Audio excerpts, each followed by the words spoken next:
Well, it was more than 20 years ago that Bill Clinton was first exposed as a sexual predator, and for decades the left defended him from attack. Only now, with his wife defeated and his family safely neutralized as a political force, the left is going after him. During an appearance on The Late Show, Clinton was pressed by Stephen Colbert in a way he likely should have been years ago but never was. Here's part of it. I apologize to my family, to Monica Lewinsky and her family, to the American people. I meant it then, I meant it now. I've had to live with the consequences every day since. It seemed tone deaf to me because you seemed offended to be asked about this thing when, in all due respect, sir, your behavior was the most famous example of a powerful man sexually misbehaving in the workplace of my lifetime. Dave Rubin hosts the Rubin Report, and he joins us tonight. Dave, great to see you. Great in to see town you, brother. for a rare appearance. So I don't know if I'm going soft or something. I've never liked Bill Clinton. I obviously wouldn't vote for him.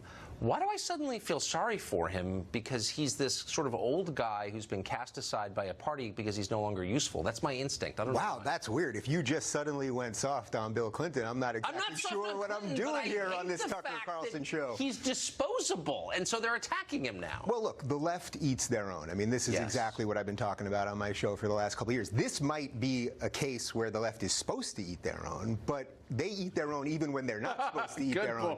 But it's interesting that he's still trying to frame himself as the victim here. I mean, he's not the victim. Right. He's not the victim when it comes to Monica Lewinsky, and he's certainly not the victim when it comes to all those other women, regardless of what the actual truth is, if we're supposed to believe the initial accusation. And then, of course, you have to find evidence for those things. But this is just this is the nature of what's happening in general with the internet right now, that the conversation just doesn't stop. And, you know, when this was happening with Bill Clinton back in the early 90s, this was only happening on the media. You know, mainstream media was only having these conversations. Now it can keep bubbling up online, and they can't control it anymore. So then it bubbles up, and then next thing he knows, he's having to do this with Colbert, and he's not happy about it. It would be a safe space. Yeah. So you're on the road with Jordan Peterson. I am. Which, unfortunately, because of my job, I can't see it, but I really wish I could because it sounds amazing. You just went to UNH to talk about free speech, and here's part of the reception. Oh, my. We're playing this? All right. Watch this. You will hopefully treat people as individuals and be willing to have friends of all colors and ethnicities and all of that stuff.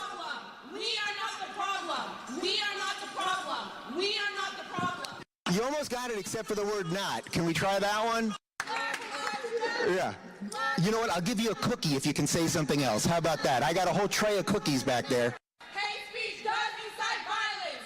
Hate speech does incite violence. Ladies, I'll gladly take a question from you. Have we established that already? Groupthink, man. It's alluring. It was almost worth it just to hear your responses, which were superb, by the way.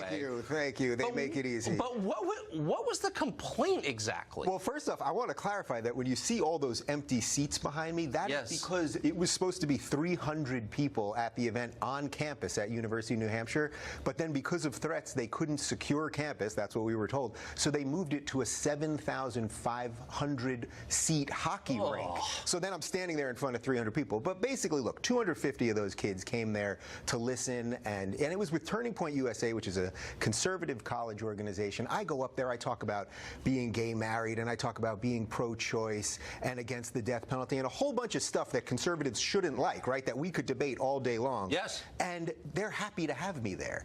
It's the 50 others that come with noisemakers to scream at you and berate you and give endless sort of useless slogans. And then when I look at them, I made a point. I said, I'm looking you right in the eye right now. I said, do you have a question? Is there anything that I've said that offends you? Is there anything that you'd like to share with me? And then they either go silent or start screaming. But the most interesting part of this, and I didn't know this till about a week ago, one of the protesters there was a trans woman in the back who was yelling and telling me to go F myself and a bunch of other stuff.